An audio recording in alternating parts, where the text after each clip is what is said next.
de rede baixa. O que é isso? Você quer sentar? Deixa eu ver se o Wi-Fi tá fraco. Estamos ao vivo. Oi. Então, quem já estiver aí com a gente, eu sou a Luciana Holtz, fundadora e presidente do Oncoguia. E para quem já acompanhou um pouco das nossas divulgações, estamos no Julho Verde. Então, um mês especialmente selecionado para a gente falar mais sobre o câncer de cabeça e pescoço. E para falar com a gente sobre isso, a gente está com um parceiro muito pertinho, que está sempre com a gente nessas iniciativas. Eu estou aqui com o Dr. Marco Aurélio Kutzer. O Dr. Marco Aurélio, ele é coordenador da cirurgia de cabeça e pescoço do ICESP. Então, Dr. Marco Aurélio, já agradeço muito o convite de estar aqui com a gente. Eu que agradeço o convite nesse mês que, para nós cirurgiões de cabeça e pescoço, é importante, que é um mês que vamos colocar, divulga a nossa especialidade. Eu não trato de dor de cabeça, eu trato de doenças da tireoide, que sejam para operar, e o câncer de cabeça e pescoço, que é o câncer de língua, o câncer de laringe, e assim como também, como eu falei, doenças para operar a tireoide, que mais comum é o câncer de tireoide, mas às vezes também a gente opera doenças benignas, às vezes não, a maior parte das vezes, né? Mas esse é o nosso foco. E o Julho Verde é o mês que nós queremos prevenir o câncer de cabeça e pescoço, principalmente o câncer de cavidade oral. Por quê? O câncer de tireoide é um câncer que nos preocupa, mas eu trato de cirurgia. O endócrino faz o diagnóstico, às vezes é o próprio ginecologista, o seu cardiologista. Vão lá, fazem um ultrassom, descobrem um nódulo, fazem uma punção aspirativa. Com essa punção aspirativa vem uma suspeita de câncer ou câncer, vem para o cirurgião, se tem indicação de cirurgia operado, e está resolvido o problema. Dificilmente alguém tem câncer de tireoide, que o mais comum é o carcinoma papilífero, você vai morrer dele. A chance em 30 anos de uma doença dessa voltar é menos 5%. Tem exceções? Tem. Na vida inteira tem exceção. Então, mas não é. Então não é para se preocupar. Tem alguns cânceres que são mais agressivos, mas também são mais raros. Representam menos de 20% de todo o câncer de tireoide. O câncer de tireoide também é um câncer que não está no nosso meio, assim, com uma incidência tão grande. Na mulher ele está em quinto, quer dizer, a mulher tem que se preocupar mais com a mama, colo de útero, câncer de colo, do que se preocupar com câncer de tireoide. Tá? Então, e quando tiver, não precisa ficar desesperada, não vou morrer, você vai viver, vai ver seus netos, bisnetos, que eu brinco todo dia no consultório. Em compensação, do outro lado, na minha balança de cabeça e pescoço, eu tenho o câncer de laringe e o câncer de boca. O câncer de boca é o câncer que nós mais temos em nosso meio, da cabeça e pescoço. Graças a Deus, o câncer de cabeça e pescoço representa só 5% dos cânceres do ser humano, mas o câncer de boca é a maior parte desse câncer, que é o carcinoma espinocelular, que é um tipo de câncer da mucosa da boca, das cordas vocais, do esôfago.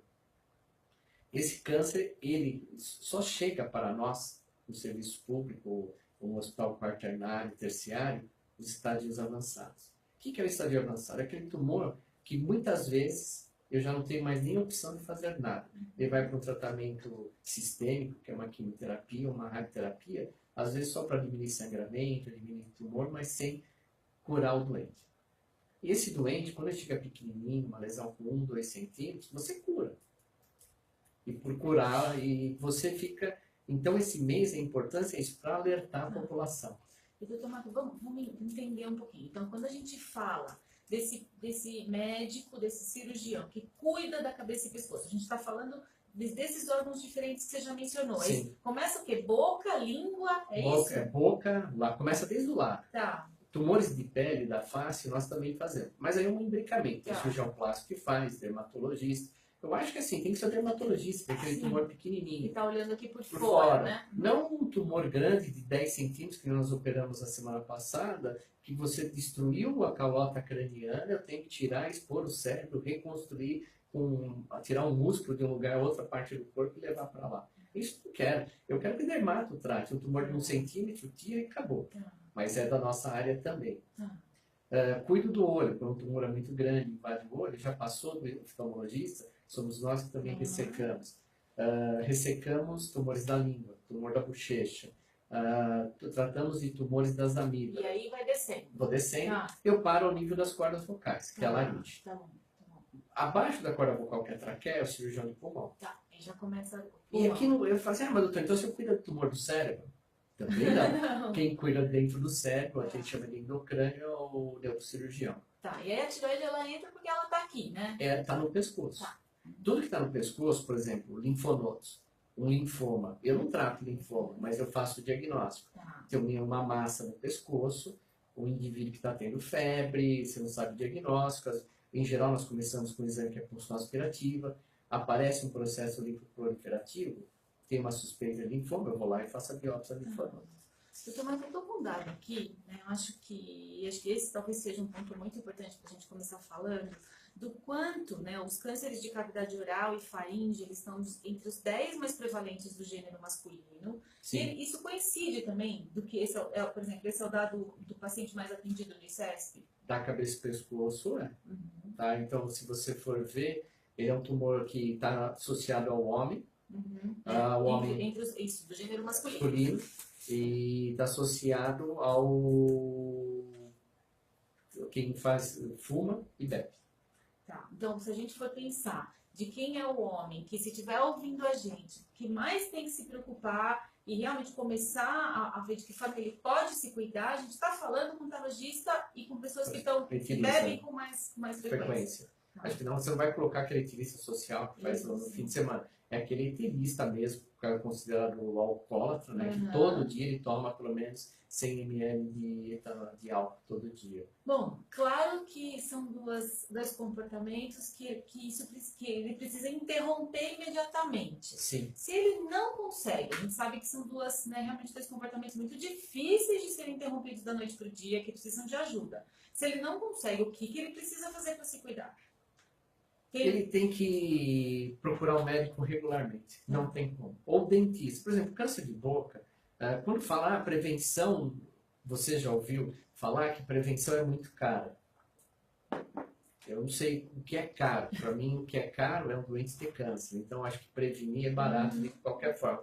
É naquela forma biopsicossocial. Não só o tumor, mas você tem toda a parte psicossocial do indivíduo. Você pega uma coisa precoce, ele vai estar melhor mentalmente, ele vai poder continuar exercendo a profissão dele e as coisas que ele tem pela vida.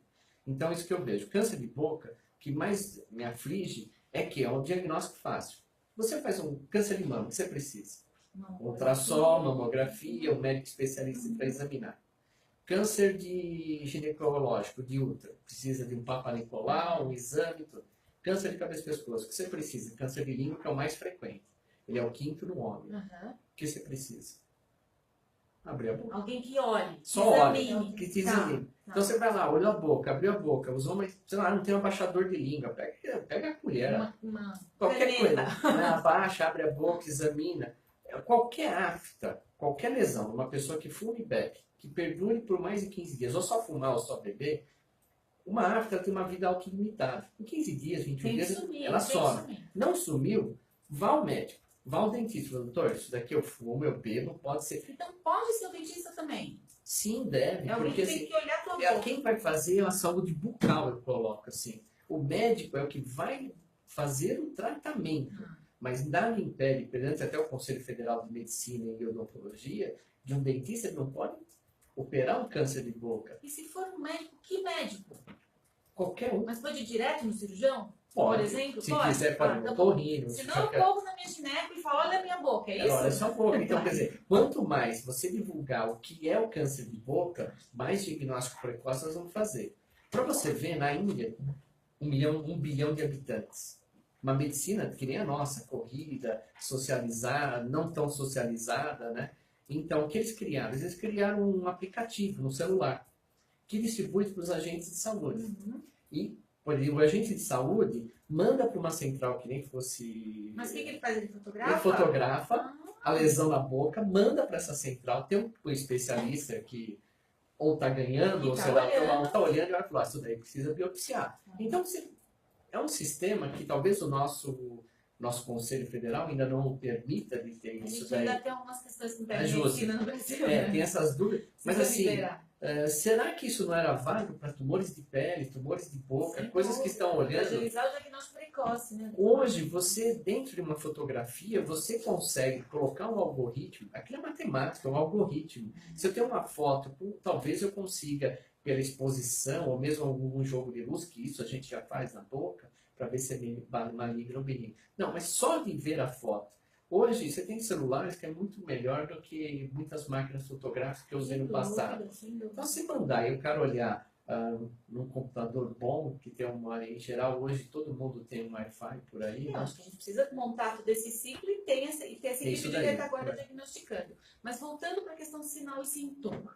Então, você já falou da afta, tem mais algum sinal e sintoma que merece atenção? O que eu considero principal. Você lembra que uma pessoa, um homem que fuma e bebe.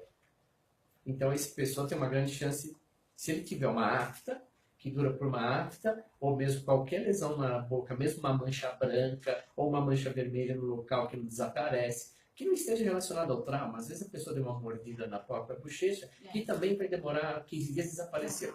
Tudo que perdurar por mais de 2 semanas, 3 semanas, merece... Não é normal. Não é normal. Vá procurar um dentista, vai procurar um médico generalista, otorrino, cabeça e pescoço. Cabeça e pescoço, no Brasil nós somos 1000 pessoas. Então é difícil você ter. Mas os outros, principalmente o generalista. Se você treinar esse grupo vai fazer o diagnóstico. E se por acaso eu for num médico que falou pra mim, não, isso aí não é nada, não pode desistir, procura outro médico. Procura outro médico, tá, bata o pé. Que eu brinco, às vezes, que eu falo, perante até a sociedade, às vezes a gente tem que orientar todas as pessoas a eles terem a visão, que assim, eu posso ter um câncer e eu vou atrás. Porque o diagnóstico precoce, que é o tumor de 2 centímetros, esse doente, sabe como eu curo?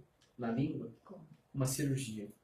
Um pique no pescoço para ver se um linfonodo, a gente fala linfonodo sentinela, para tirar, examinar e ver se tem tumor. E aí, tumor. na verdade, você vai fazer uma retirada do tumor. tumorzinho na Você não tem que fazer químio, você não tem que fazer radioterapia, esse doente vai ter uma chance de sobreviver de 80% a 90% em 5 anos. Se o tumor avança, o tumor de 4 centímetros, que a gente foi deixando. Fora que as cirurgias vão ficando maiores, muito mais complicadas, a reabilitação. E isso piora o teu biopsicossocial, piora a tua qualidade de vida, a chance de sobreviver. Então isso que é importante. Então, boca, mancha branca, mancha vermelha, uma afta por mais de 15 dias.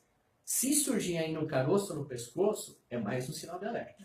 Tá? O que é o caroço no pescoço? É uma íngua, no popular, seria um linfonodo, que é um gânglio linfático, onde que drena, o tumor drena para essa área.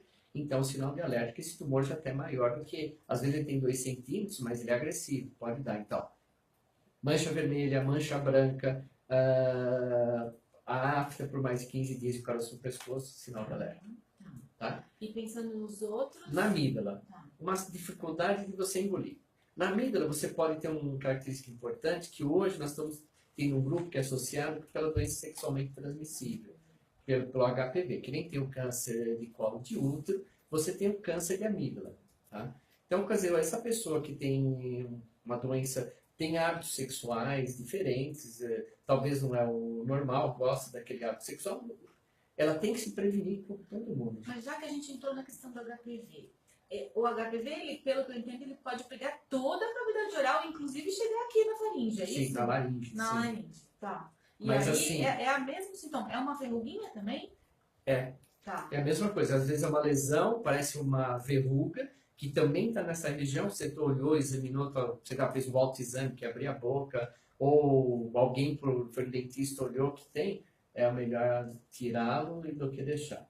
Tá? Também o câncer, quando o câncer está mais avançado da amígdala e uma coisa na base da língua, o doente tem dificuldade de engolir. Então, quer dizer... Também passou de 15 dias não é normal. Não é normal. Você está com dor para engolir, dificuldade, às vezes até um pequeno sangramento, tem que procurar um médico. Esses tumores de amígdala, base da língua, eles gostam de dar já um nódulo no pescoço, o caroço. Então, você fica em alerta. Outro tumor que tem seriam os tumores das cordas vocais. Diferente de tudo, o tumor da corda vocal, ele começa com uma rouquidão. Se você fuma, principalmente, se você fuma, parece que o fumante sempre já está mais rouquinho, né? Já tem o fumante, ele já tem uma doença que é o espaço de Reich, que fica inchado e demasiado, que chama edema de Reich. Isso é uma doença benigna. Mas se a pessoa fuma, Tá rouca por mais de 15 dias. Às vezes pode ter essa doença benigna, como pode ter câncer. Como nós vamos saber isso?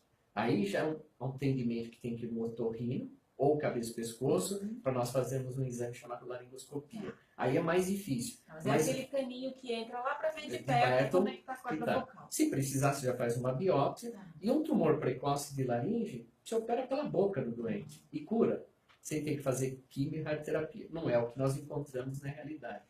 Então, o Júlio Verde vem para isso. A gente precisa dar voz, né? Para essa voz que muitas vezes fica sem voz, né? O câncer de laringe, para nós, que chega no nosso serviço, 80% eu tiro toda a laringe, que é chamada laringectomia total.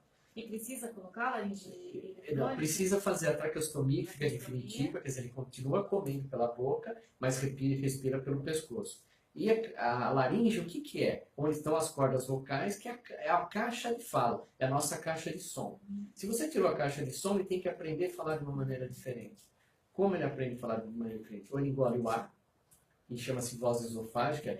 Na realidade, eu brinco que é a voz do arroto, né? Porque quando eu comecei na cabeça e pescoço há 38 anos atrás, isso já na minha época de estudante, na Santa Casa, um professor que ensinava as pessoas a falarem, e ele mandava levar uma Coca-Cola quente. Então, tu tomava Coca-Cola quente, fazia a eructação, né? Arrotavam, aí eles começavam a aprender a falar. Não tinha fome naquela época, que nem hoje tem. Depois da Mara Belal, isso mudou muito e fez um diferencial. As meninas, a Laís, a Elaine dentro de SESC, fazem, e a Eveli, que infelizmente agora mudou para São Luís do Maranhão, faz a diferença para nós. Nós temos um acerto de voz esofágica em torno de 20, 30%, que fica mais ou menos com a literatura. Não é uma voz que ela é mais metálica, né? É diferente. Depois você tem uma voz soprosa. Depois você tem a laringe eletrônica. Essa semana, se todo mundo manda lá para a Conitec um apoio para nós, tá? Vai ter a Conitec justamente é para. Mas agora já é a reunião, né? Porque a consulta pública já teve, foi. né? Mas se também na reunião, se todo mundo mandar para a Conitec, precisa de uma laringe eletrônica, isso por ano são feitas 2.000 laringectomias, você tem praticamente. E hoje o SUS não dá? Não. Então, quer dizer, pelo menos seria um avanço. Sim. Quer dizer, se eu só consigo. Também a gente não quer chegar até lá, não. Mas para o paciente que chega, a gente precisa ter a tecnologia disponível. E tem. Dúvida. Tá. Que custa pelo menos R$2.000, R$3.000, e nem todo mundo tem acesso a isso. Né? Então, Marco, tá cheio de perguntas aqui, vamos ler um pouquinho. Então, acho que vou começar pelos 2 depoimentos. A gente tem 2 relatos aqui. Tem a da Ângela Maria, que está no Face nos acompanhando. E a Ângela, ela conta que ela teve câncer de língua em 2015 e que, graças a Deus, está tudo bem, que ela está acompanhando consultas de rotina. Então, acho que é isso mesmo, né, Marco? A gente tem também aí, acho que mais um relato. Não. Aí a gente vai para as perguntas. Bom, então tem. O Israel está falando, tema interessantíssimo, que bom, Israel, obrigada. E ele fala o seguinte: bolinhas durinhas que não incomodam e que vem e volta pode ser câncer. Então eu estou imaginando que é na boca, certo, Israel? Né? Então... Bom, vou colocar, se for no pescoço que vai e volta, pode ser um linfonodo. Está mais relacionado a processo inflamatório. Pois se é um câncer, é tudo progressivo, ele não retrai.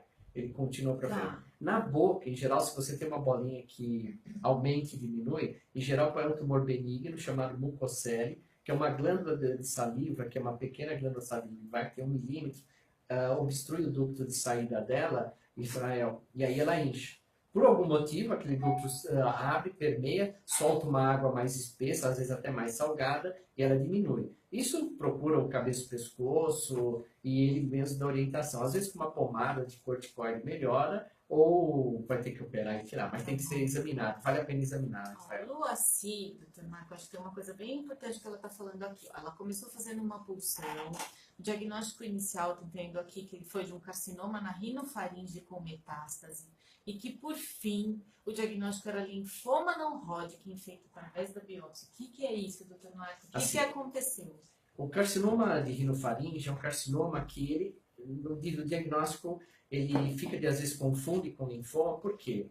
Na rinofaringe, nós temos muitos tecidos linfáticos, além daquela mucosa. A gente está falando de uma coisa lá dentro. Atrás do nariz. Aqui está o teu nariz, atrás do teu nariz, nessa posição, mais ou menos. Se fizer uma intersecção, vai estar lá.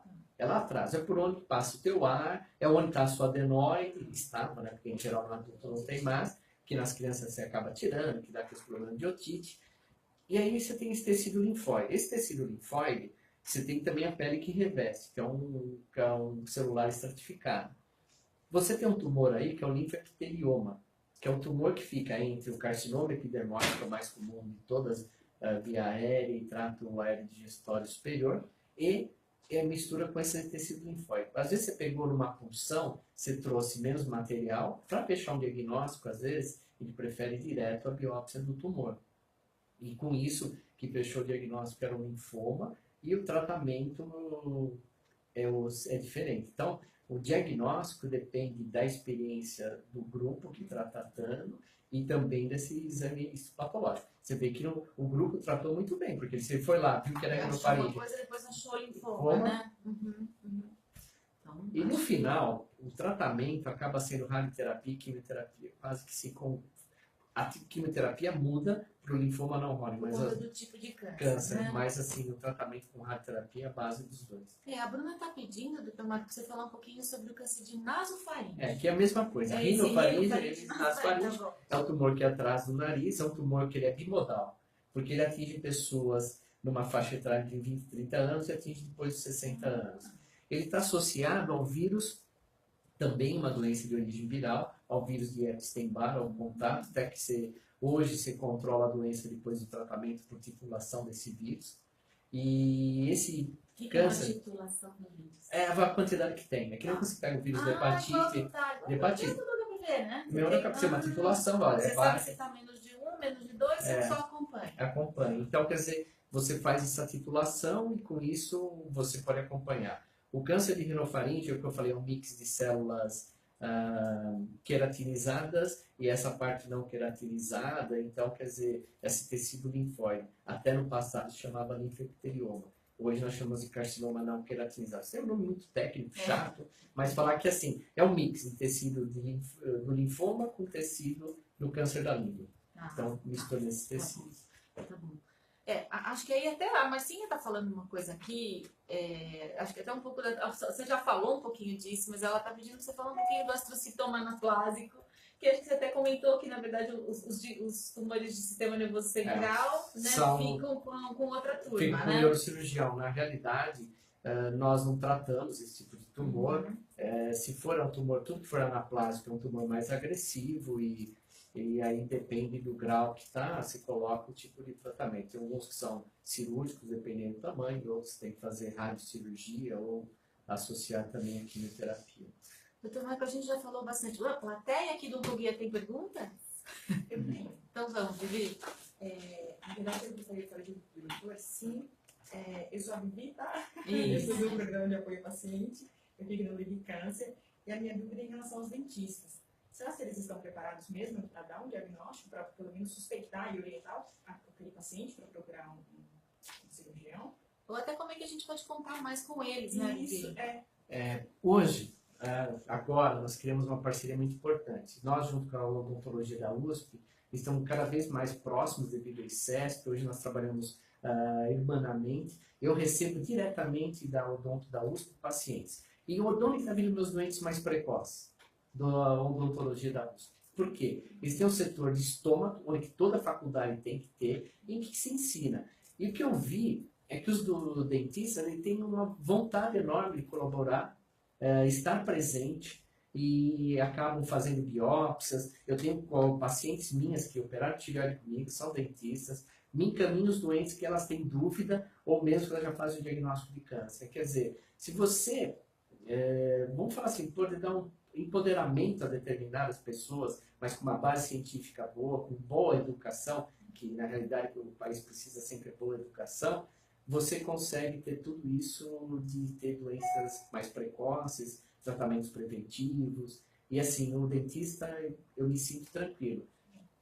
Lógico que tem um conflito que ele tem que saber o limite, que ele pode fazer o diagnóstico e deve fazer o diagnóstico. O tratamento deixa para esse grupo de especialistas. Para eu me formar cirurgião de cabeça e pescoço, no mínimo eu tenho que fazer, eu fiz mais, mas tenho 2 anos de cirurgia geral, 2 anos de cirurgia de cabeça e pescoço, são 4 anos de formação.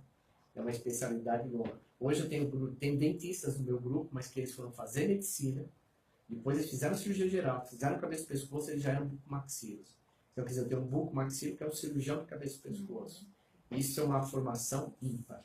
Não preciso de tudo isso. Para mim fazer o diagnóstico precoce e chegar ao diagnóstico, se seguir as aulas de estômago dado na faculdade de odonto e observar o seu doente, examinar com carinho, você vai fazer muito mais diagnóstico, eu vou ficar feliz porque não preciso ter um hospital terciário quaternário, eu trataria no secundário.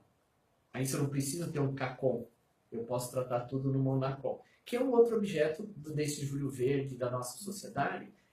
O Monacom, não precisa ter cirurgião de cabeça e pescoço, não sei se você sabia. É verdade. Só um cirurgião oncológico. Né? Mas se tiver um cirurgião de cabeça e pescoço, é um cara mais treinado. Então, quer dizer, no NACOM... Mas a gente tem que melhorar o quê? Portaria 140? 140, eu tenho que falar aqui na portaria. Não, na NACOM tem que ter cirurgião de cabeça e pescoço.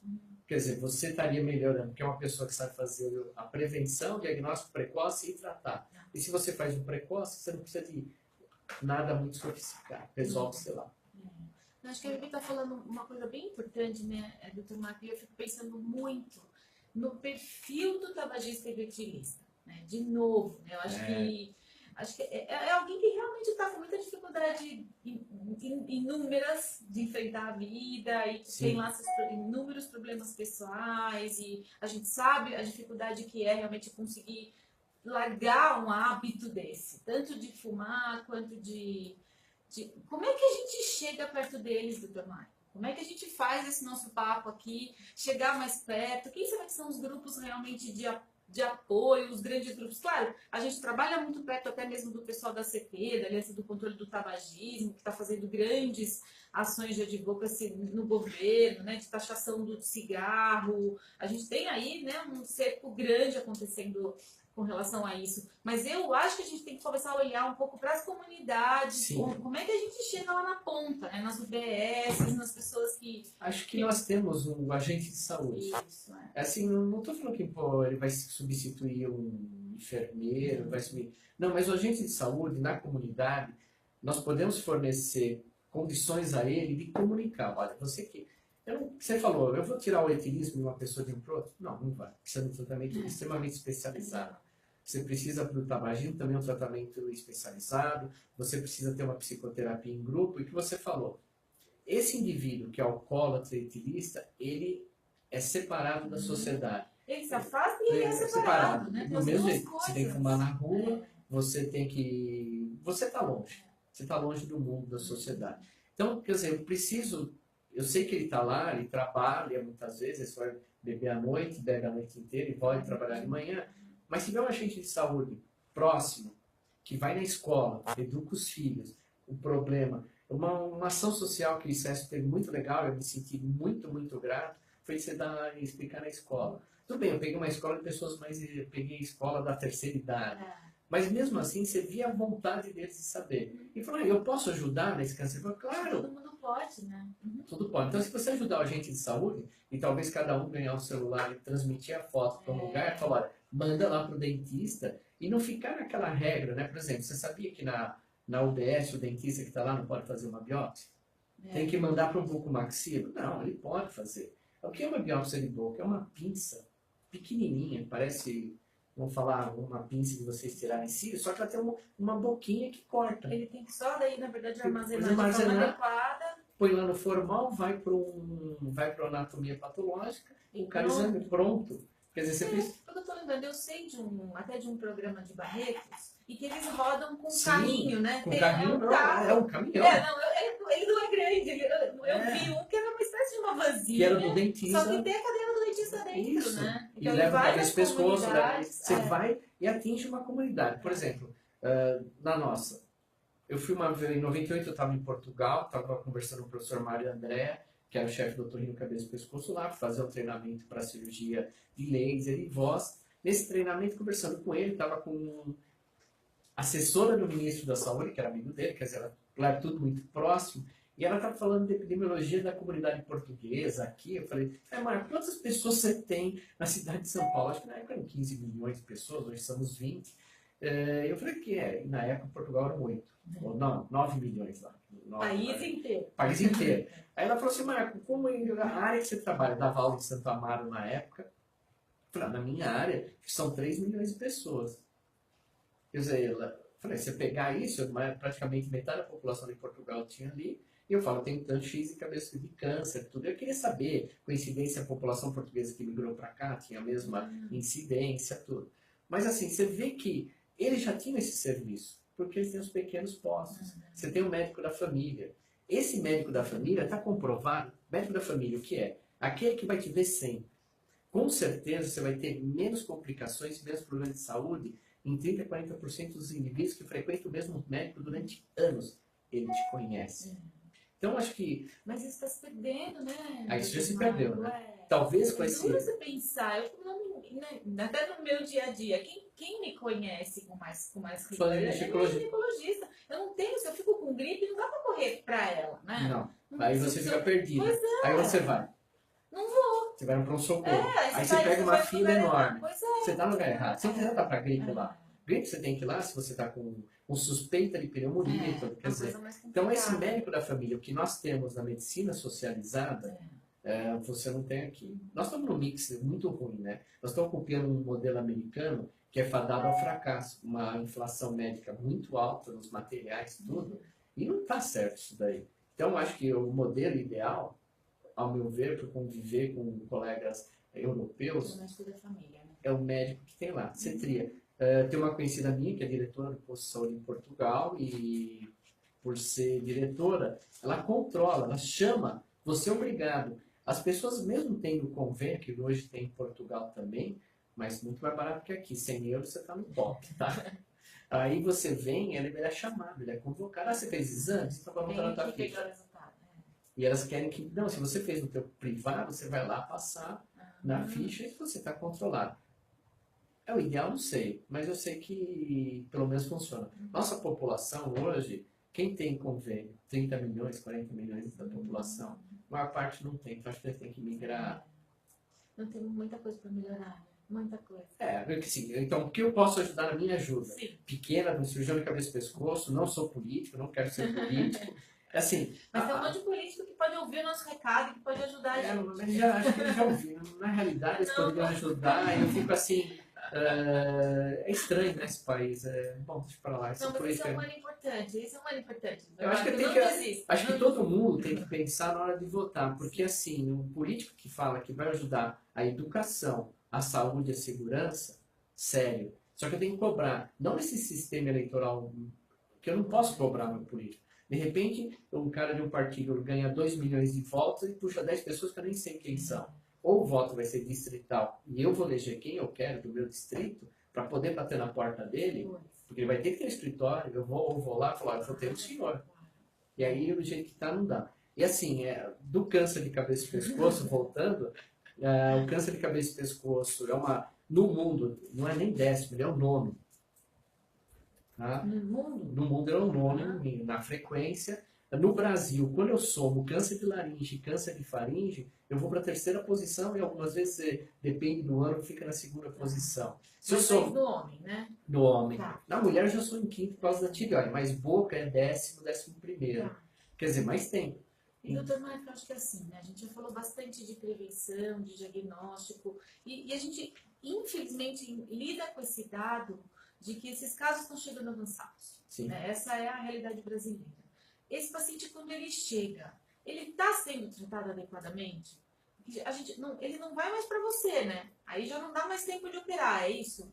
Quando ele chega em formas avançadas, nós selecionamos, dentro do ICEP, nós estamos com um modelo ímpar para a rede pública, que hoje nós temos, a partir desse mês, estou há 9 anos lá, estou há 8 anos na chefia, 8 anos reestruturando o serviço. Tudo tem falhas, nada é perfeito. Mas nesse período, uma confiança e um trabalho sistemático de todo um grupo, com o grupo da oncologia, com o grupo da radioterapia, nós chegamos ao modelo de a entrada de todo doente de cabeça e pescoço é por uma via única, com o cirurgião. Por quê? O cirurgião de cabeça e pescoço nós estamos treinados a fazer laringoscopia, fazer toda história, diagnóstico, tudo. Nós fizemos essa primeira consulta, pedimos os exames, Com tudo isso pronto, nós levamos para um tumor board. Então, todos os doentes, a partir desse mês, nós já fazíamos isso há 8 anos. Eu levava os meus doentes, o oncologista levava os que vieram em primeira consulta. Vocês decidem de forma multidisciplinar. Aí por que isso? Às vezes o doente que estava lá, o próprio oncologista via que era mais importante operar de cara. Então, ele passava em 3. Então, agora nós vamos ter uma consulta única. Centraliza no com cirurgião primeiro. Cirurgião, ele tria. Na realidade, nem é uma triagem, porque todos os casos que média nós atendemos de 20 a 25 casos novos por semana, vai para uma reunião multidisciplinar, que nós preferimos começar às 6 da tarde da segunda-feira, que se precisar vai até às 8, 8 e meia da noite. E nisso nós decidimos o que vai fazer, em conjunto. Então você não tem uma decisão única, o Marco Aurélio é o Deus, vou decidir se opera ou não opera. Não. Tudo quando foi decidido lá foi com base na nossa experiência hoje em dia, tá? Que depois de 10 anos, só de tireoide, nós temos 1000 e poucas tireoidectomias, câncer de tireoide. Eu não sei, o resto que eu opero é dentro do HC. Eu opero câncer de tireoide.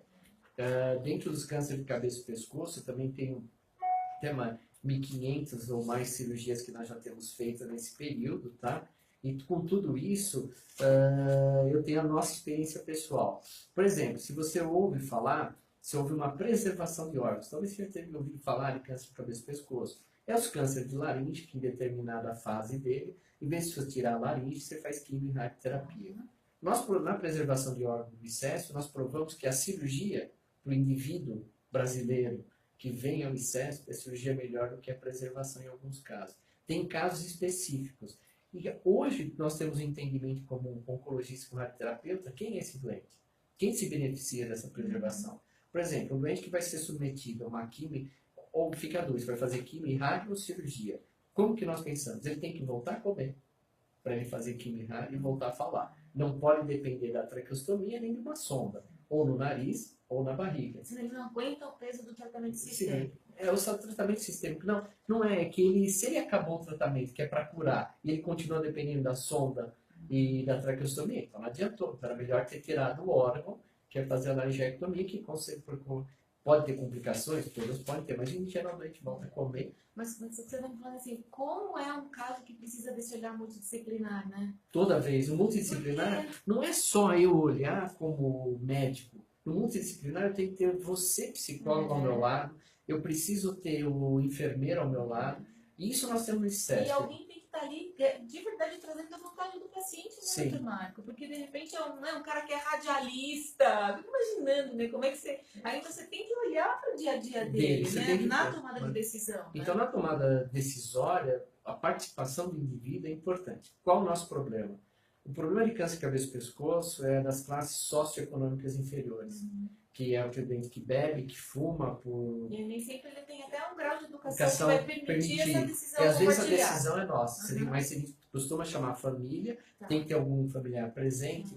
Então, a partir do momento que eu indiquei cirurgia, nós temos um projeto chamado APTO. Eu tinha perda de doentes que marcavam a cirurgia e não apareciam. Então, dentro do ICESP, nós criamos um projeto chamado APTO, que isso eu tento validar para fora, hoje o INCA também está fazendo, que é pegar aquele doente, eles faziam de forma intuitiva, e no ICESP nós temos uma forma padrão. Tem esse projeto APTO que é pegar todo mundo que vai ser operado, ele passa com a nota, tem uma reunião com todos os doentes que vão ser operados, que passa com o psicólogo presente, está o enfermeiro, está o fono, assistente social não, porque isso que também está faltando, você tem que encaixar isso daí. Então tem que ter. Mas ele já passou no assistente social, sabe as condições.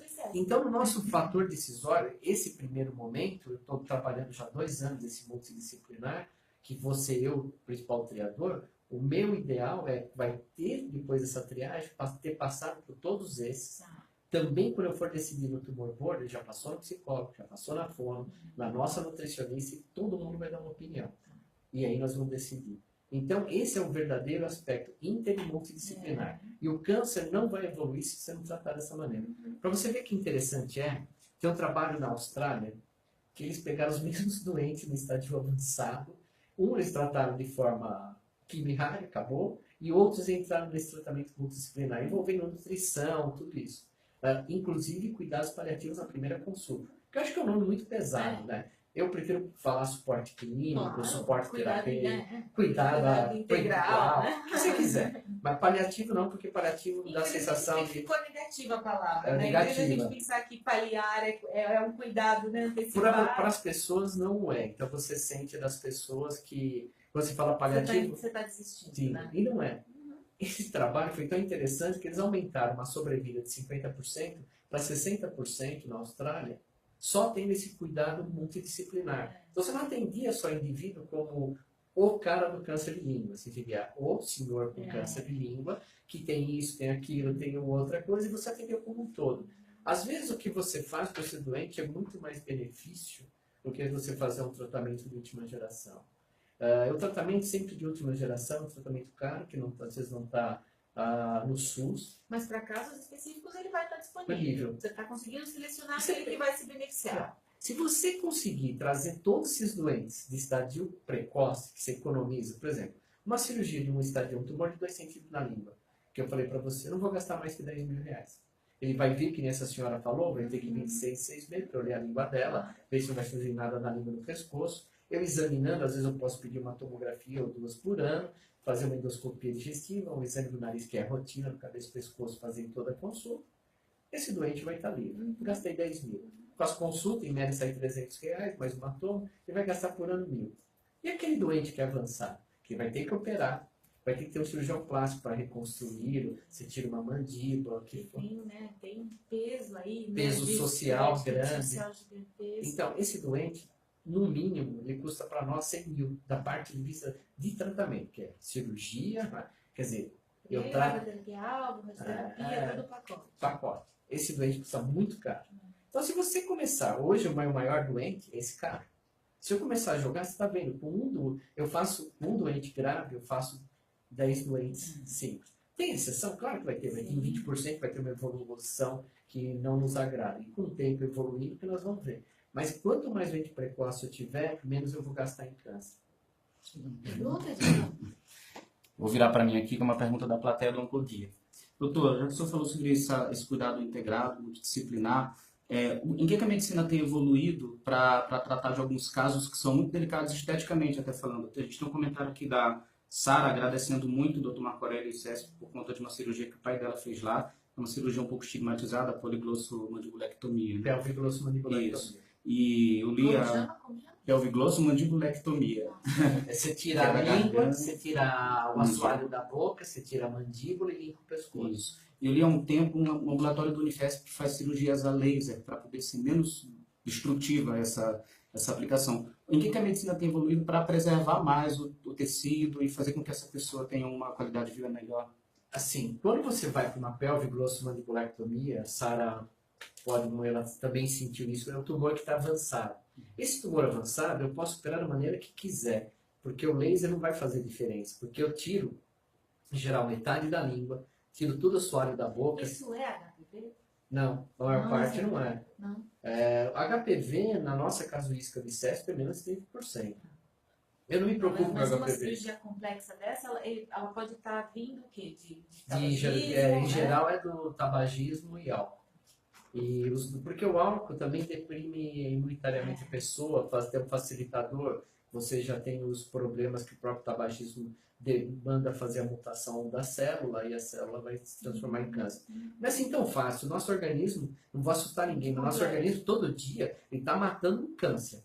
Ele briga todo dia, está matando vários. Então são várias células cancerígenas que o organismo está. De determinado momento você tem uma falha, você tem uma predisposição genética que vai fazer. Como você falou da pelve glosso, eu tiro o osso, vem o cirurgião plástico, que ele faz uma microcirurgia. Ele tira o osso da perna, a pele da perna, transfere para a boca e reconstrói. Quando ele reconstruiu, aí vem uma fase que o dentista vem e faz os implantes. Ou mesmo uma prótese dentária. Então, quer dizer, mas você viu, quanto que eu demandei? Se o doente chegasse lá, às vezes a Sara pode até contar qual foi a penitência, sabe qual a média de um indivíduo que tem câncer de boca, do diagnóstico inicial até chegar ao nosso instituto? 9 meses. Para chegar. Para chegar. Aí eu tenho que avaliar tudo. Eu gasto. Isso em São Paulo, né? Imagina o que deve acontecer fora de São Paulo. Porque assim, o maior problema, né, você vê, nós recebemos na sociedade cabeça e pescoço de um indivíduo que está com câncer de língua, tem que fazer uma cirurgia, e vai ter que juntar um dinheiro para operar no hospital particular, porque na fila do SUS de Brasília é 200. Isso é que está lá no Facebook do menino, que transmitiram É para... 200 mil reais? Não, 200 pessoas, desculpa. Ah, São 200 pessoas na fila de espera e a cirurgia 100 mil reais. Quer dizer, é uma cirurgia, você viu, eu falei a verdade, porque você vai uma cirurgia que demanda cabeça e pescoço, demanda dentista, demanda cirurgião plástico, não cirurgião plástico, uma equipe, 2, sim, 3. sim. Enquanto um prepara a perna, o outro está preparando o leito para receber essa enxerto microcirúrgico. Quer dizer, não é só o laser. Qual seria o benefício do laser? Nas lesões precoces. Eu posso tirar um tumor de língua, eu vario a onda de luz do laser entre 940 e 1400, a regeneração tecidual é rápida. Se cicatriza em uma semana para cicatrizar. Então, eu não precisaria ter uma lesão maior de uns 3 centímetros por nenhum retalho, nenhuma reconstrução. É só cortar no laser e cicatriza mais rápido. O laser pode ser usado também como ativador, para eu fazer pesquisa de linfonodo sentinela, que nem eu faço no ICESP. Tá? Mas assim, a pelve grossomandibulectomia foi feita porque o tumor era grande. O laser, qualquer dessas tecnologias é boa para tumores pequenos, até 4 centímetros. Tem uma pergunta aqui, doutor Marcos. Cisto na tonsila lingual, se opera? O que é tonsila lingual? A tonsila lingual é a base da língua. Você tem amígdala na língua, na base da língua, na palatina, que é as nossas amigdalites, e você opera. Se está aumentado, cirurgião de cabeça e pescoço, Pode ser um otorrino. câncer, ela está perguntando. A Doris está perguntando. Doris, se for um cisto, é cisto. Aspecto de cisto. O aspecto de câncer, ele é mais infiltrativo, ele dói. E o cisto, ele gerar um cisto de retenção, que a hora que você chega nele, você abre e sai uma De secreção. qualquer forma, tem que ir ao Que é um médico, otorrino, chegar no examinar. otorrino. Se achar que você vai observando, alguns você nem opera, você só observa, se continua do mesmo tamanho, você não faz nada. Tá bom, temos perguntas da plateia? Temos. Eu fico sempre pensando no fumante passivo, né? Em quem convive com um paciente, com uma pessoa que é fumante, e aí se tem algumas desses sintomas que o doutor comentou, vai ao médico, ao dentista e procura ajuda. O fumante passivo tem que tomar esses mesmos cuidados? Uma afta que... Mesmo. Não, mesma coisa. Talvez o fumante passivo é mais problemático para o pulmão, né? Sim, mas Mas cabeça e pescoço eu pescoço tenho também. cuidados também. Porque a gente fala muito do fumante, mas tem... Fumaça, né? Fumaça, lembrar desse tumor de rinofaringe, depende do que é o nível de fumaça. Se você fica do lado de uma pessoa Convive muito. muito, pode ser que você está inalando e tem que preocupar com os pulmões Então é também. bom olhar para essa pessoa que convive também. Doutor Marco, o que está acontecendo com relação ao HPV? Eu acho que a gente tem uma questão importante aí, que é claro que é de sexo oral que a gente está falando, né? Sim. E aí, o recado para a grande maioria das pessoas é que tem que fazer sexo oral com camisinha. É isso. Tudo que é doenças sexuais, todas as doenças sexuais transmissíveis, aí tu não esquece, a hepatite é uma doença sexualmente Sim. transmissível, tem que vacinar. Assim, se você tem um parceiro fixo, tudo certo, você pode fazer do jeito que quiser. Se você quer fazer tudo, não tem um parceiro fixo, se você tem mais de 2 parceiros por ano, o ideal é você fazer um sexo seguro. Eu falo que aproveita da maneira que você quer a vida, mas sempre faça um sexo seguro. Quem vê cara não vê coração, então acho que é isso mesmo. E os números estão crescendo e preocupando muito, certo? Eu acho que assim, agora com a vacinação, você vai ter uma melhora. Lá na frente, né? Lá na frente. Na Inglaterra, tu vinha agora do Congresso Mundial Europeu de Laringe, uma pergunta que tinha, você tinha aquela polipose, né, que era relacionada também ao HPV, né, que a criança que a mãe que tinha condiloma pegava, aspirava na hora e tinha nas cordas vocais. Não é maligna a maior parte, mas assim, é uma doença que é destruindo corda vocal, se que operar, ia para pulmão, formava cavitações. Depois começaram na Inglaterra, a vacinação já está há mais de 10 anos, eles quase não tiveram mais nenhum caso nesse último ano. Então, isso daí é o epidemiologista do Ministério da Saúde inglês que colocou, quer dizer, se for ver, uma ação que reverteu um processo. Então, quer dizer, mesmo na Europa, devido a ter toda aquela Inglaterra, aquela medicina socializada, médico generalista, e depois você vai para o otorrino, o câncer que eles têm de laringe e boca é tudo precoce. E você encontra isso na Alemanha, na França é mais confuso, você tem tumores mais avançados, Na Espanha, também com o sistema daquela medicina fast track, né, que você chega de manhã, você está com dor de garganta, você passa por todos os médicos, sai de lá praticamente com diagnóstico. Então, eles também baixaram a incidência de câncer de laringe lá. Doutor Marco, tem sintoma para câncer de tireoide? Não. Em geral, você vai fazer o diagnóstico numa consulta do ginecologista, pede ultrassom de tireoide, acaba achando um nódulo, mas você pode ter. Quando você tem? Umas doenças mais avançadas. Então, o câncer de tireoide, aquele precoce, é o achado ultrassonográfico que demanda uma punção E o aspirativa. que vai aparecer é um nódulo. Um O nódulo. que vai aparecer lá no resultado do ultrassom é você tem um Dentro do nódulo do ultrassom, você tem características de suspeição que te levam para fazer punção ou não. Hoje, nódulos menores que 1 centímetro, dificilmente você funciona. Nem deve se preocupar. Só se preocupa quando ele tem uma característica mais malignidade, que aí você encaminha o doente para fazer a punção. ter hipotireoidismo, hipertireoidismo, Hashimoto, nada disso é fator de risco. O Hashimoto já é um fator de risco, porque é tireoidite. Tireoidite tem a propensão, você pode desenvolver hipotireoidismo, tem o TSH elevado, que é o hormônio produzido da hipófise para controlar a tireoide. E esse hormônio em níveis altos, ele pode estar associado ao nódulo com câncer. Então, você nesse contexto, você tem que controlar, baixar o TSH, observar se é hipotireoideu, tem que voltar a ficar eutireoideu, e observar a tireoide se não forma nódulo. Mas o câncer que se associa à tireoidite de Hashimoto, em geral, é o carcinoma B papilífero, que é o mais frequente, e vamos dizer assim, se você tivesse que ter um câncer, tivesse que escolher, pede um papilífero de tireoide, que é esse daí. E quando está associado à tireoidite de Hashimoto, tem boa evolução. Porque a causa dele é a inflamação. Bom, então, gente agradecendo aqui, falando muito obrigada pela equipe do ICESP, viu, doutor Marco? Obrigado. E aqui está falando, acho uma pergunta importante, então, se existe fator de hereditariedade quando a gente fala dos cânceres de cabeça e pescoço. Nós não temos nenhum fator que tenha, assim, se na família uma pessoa teve, aquilo chama atenção, mas não tem nenhum gene que está determinado que você vai ter. Você tem câncer de tireoide, por exemplo, a doença de Cowden, é uma doença que tem uma mutação de um gene chamado PTEN, e essa daí pode dar tumor, se é câncer de mama, doença benigna ou maligna de tireoide e umas alterações na mucosa da boca. Então, aquela polipose intestinal também, que tem o paciente em polipose intestinal, você tem que observar se vai ter câncer de tireoide. Essas, sim, tireoide tem bastante. E tem um carcinoma de tireoide, que é o carcinoma medular, esse é menos frequente, representa de 5 a 10% da nossa casuística aqui no Brasil. Esse carcinoma também está associado a uma herança familiar. Mas, então, como câncer de cabeça e pescoço. Mas aquele tumor de boca, tumor de rinofaringe, não. Mas se teve, vamos pensar que essas pessoas que estão convivendo no mesmo ambiente. Então, hoje, um dos grandes fatores, mesmo para câncer de tireoide, aumenta a incidência que aumentou, é dizer que tem um fator ambiental incluindo forte. A poluição que nós temos, tudo isso. Então, tem pessoas que só estudam a influência de fatores ambientais. Por exemplo, obesidade é um fator de influência para você ter um câncer de tireoide.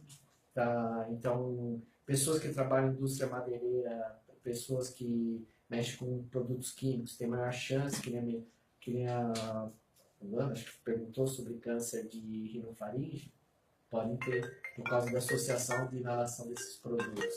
Então, quer dizer, são os fatores ambientais influindo, mas o genético é mais tireoide, o câncer de boca, língua. Temos umas perguntas da nossa plateia? Tem Instagram aí? Tem alguma pergunta? O Instagram Tá está encerrando, tudo bem? acho que é hora de Tá? despedir do Instagram. Então, o Instagram vai bater uma horinha aí de acompanhamento com a gente. A gente tem uma última pergunta do Instagram, eu Então, vou ler aqui. Vamos lá. A Marluce retirou um adenoma hipofisário. Hipofisário. Falta um S. Sou portadora de hipotireoidismo e nódulo na tireoide. Sempre acompanho. Existe relação entre eles? Não, tem porque na hipófise, você tirou a hipófise, você não produz mais TSH, não tem estímulo da tireoide, então você tem que controlar esse hormônio tireoidiano, ver como está, então ela vê como está a produção da tireoide. O nódulo de tireoide, se ela achou está acompanhando, isso que interessa, o endócrino vai acompanhar, e se tiver algum problema, o próprio endócrino vai caminhar para o cirurgião de cabeça e pescoço. É o cirurgião que está treinado a isso, No passado tinha um grupo de cirurgia que era cirurgia endocrinológica, hoje é muito pequeno. Tireoide, quem mais opera é cirurgião de cabeça e pescoço aqui no Brasil.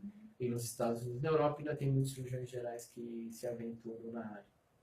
Então, Marco, eu acho que a gente cobriu muita coisa, muita coisa.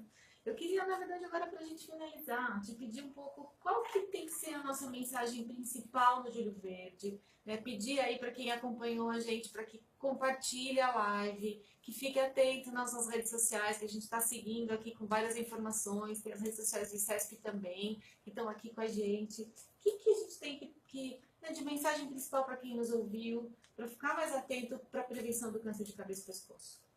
O câncer de cabeça e pescoço, eu considero que é lembrar, se você fuma ou faz uso de bebida alcoólica, sexo inseguro, você tem que ficar atento. Lesão na boca, ferida na boca, que dure mais de 15 dias, mancha branca, mancha vermelha, afta, a dificuldade de engolir, mudança da sua voz, que é disfonia, rouquidão, mais de 15 dias, vá ao médico. Se aquele médico falou que não é nada, ele vai te dar um benzetacil, Vai num outro médico. Se aquele lá não foi, no outro, você vai no outro médico. Na lesão está na boca, vai no dentista. Se o dentista falou que não é nada, não precisa fazer nada, vai no outro dentista, vai ao médico. Então, quer dizer, insista. Quem gosta de você é você mesmo. Tem autoexame da boca? Tem. Tem? O que faz? Abre a boca para a língua Língua para fora. fora, na frente do espelho. Espelho, só. Você pode assim, ó, tem uma Levanta a feridinha. língua, Baixa a pra baixo. língua, põe a língua para o lado direito, língua para o lado esquerdo, ó. Põe o dedo. E às vezes você vai fazer o seu diagnóstico. E você, o que eu faço? Tem que gostar. Como você disse, tem um problema das pessoas que já estão deprimidas, tudo. Mas assim, o filho gosta, a filha, a esposa. Então ela vai, ó, nós vamos com você, agarra, não quer ir, você vai junto e leva. Porque quando fez o diagnóstico precoce, essa é a mensagem do Júlio Verde, da Sociedade Cabeça e Pescoço, de todo mundo que trabalha com isso. Nós temos o diagnóstico precoce. O diagnóstico precoce cura, para cabeça e pescoço é barato e cria uma qualidade de vida muito boa. E acho que tem uma coisa que é a questão da debilitação física mesmo. Eu né? acho que é o Quanto- pior. Porque você vê, como ele perguntou, o quanto que você deforma. Tem cirurgias que eu tenho que tirar o olho, tenho que tirar um pedaço de um músculo do abdômen, da perna e fechar onde estava o olho. Aquilo lá transforma uma pessoa. Então, hoje eu até brinco, vamos colocar um tapa-olho de pirata, pelo menos ninguém sabe que ali não tem olho. E a pessoa talvez fique uma qualidade melhor. Mas quer dizer, Não tem precisamos doenças. chegar É nisso, isso, né? Marco? Tem outras doenças que são sarcomas, que são silenciosos, esse talvez, mas é um grupo que é muito pouco, representa menos de 5% daqueles 5% que são os tumores de cabeça e pescoço. Então, quer dizer, é um grupo que talvez vai ter um tratamento, vai ser essas drogas novas e talvez a cirurgia não vai ser o principal. Mas o câncer de língua, principal é cirurgia. O câncer de tireoide, principal é cirurgia. E cura. Então, Todo Marco, mundo. muito obrigada. Nada. Eu que agradeço poder estar falando. Imagino que vocês devem ter gostado de mim, porque eu gostei muito. Muito obrigada. Obrigado estou à disposição. Toda hora eu falo de prevenção. Acho que Sensacional. Muito obrigada. E quem puder parar de fumar e beber, beba Pra com ontem, moderação. pra Né? ontem, né? Pode tomar um vinho, mas é uma vez por semana, duas. Não é para tomar todo dia. Para quem ficou aí com a gente, muito obrigada. Perdeu a live, tá chegando agora, não entendeu nada, vai lá no comecinho, assiste tudo de novo e ajuda a compartilhar. Acho que o meu pedido para vocês hoje é que você assuma esse seu papel de multiplicador do mundo digital, que você pode estar contribuindo muito para que essa informação chegue para quem precisa. Tá bom? Obrigada. Tchau, tchau. Segue com a gente no Júlio Verde. Tchau. Até mais.